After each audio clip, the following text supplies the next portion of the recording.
আসসালামু আলাইকুম। আজকে একটা বোনের বাস্তব জীবনের দোয়া কবুলের গল্প আপনাদের সঙ্গে শেয়ার করব।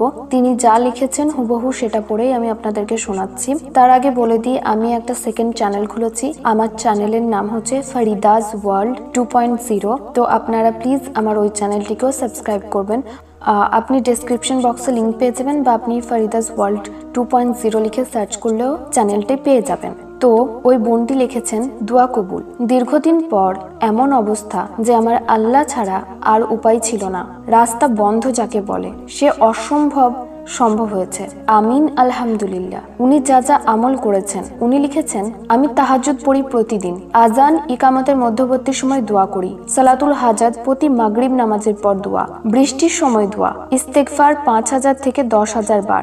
শুক্রবার 1000 বার দরুদ পাঠ ও আসর পর মাগরিব পর্যন্ত জিকির ও দোয়া। সোমবার বৃহস্পতিবার রোজা। বুধবার রোজা প্লাস বুধবার জোহর ও আসরের মধ্যবর্তী সময় 1000 বার ইয়া ওয়াহাবু, আল্লাহর একটা গুণবাচক নাম। ইয়া ওয়াহাবু, আল্লাহর নাম পড়ে সালাতুল হাজত পড়া। দৈনিক চাস্তের নামাজ। আল্লাহর 99টা নাম মুখস্থ করেছি। দোয়ার সময় বলতাম সূরা বাকারার শেষ 2 আয়াত, 100 বার দরুদ আর 499 বার লা হাওলা ওয়ালা কুওয়াতা এবং একবার লা হাওলা ওয়ালা কুওয়াতা ইল্লা বিল্লাহিল আলিয়িল আযীম। তারপর আবারও 100 বার দরুদ পড়ে দোয়া করেছি। প্রতি ফরজ নামাজের পর 7 বার সূরা নাসর পড়ে দোয়া। সেজদাতে দোয়া। সফরকালীন সময় কসর নামাজ পড়ে দোয়া। দোয়া কবুলের রাতগুলোতে দোয়া। হাসবুনাল্লাহ ওয়া নিমাল ওয়াকিল। হাসবি আল্লাহ লা ইলাহা ইল্লা হুয়া আলাইহি তাওয়াক্কালতু ওয়া হুয়া রাব্বুল আরশিল আযীম। যখন অতিরিক্ত কষ্ট বুক চেপে আসতো, হতাশ হতাম, এটাই বারবার পড়তাম।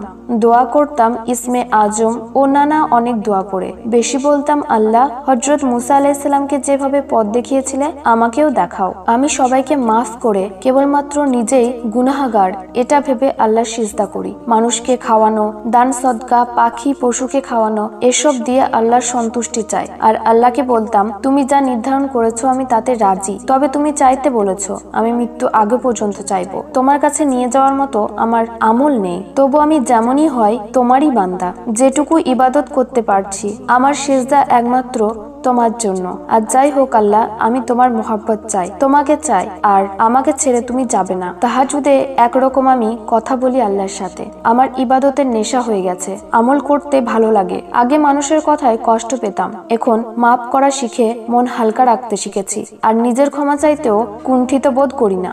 মন থেকে চাওয়ার মতো চাইলে আল্লাহ তার সময় মতোই দিবেন। শুধু দোয়া করতে থাকতে হবে, উঠতে বসতে সব নামাজে। চাওয়া ছাড়া যাবে না, হতাশ হলেও না। মাঝে মাঝে তওবার নামাজও পড়ি। এভাবে বিপদের মাধ্যমে আল্লাহকে পেয়েছি। দোয়াও কবুল হয়েছে আলহামদুলিল্লাহ। এটাই ছিল ওনার দোয়া কবুলের গল্প।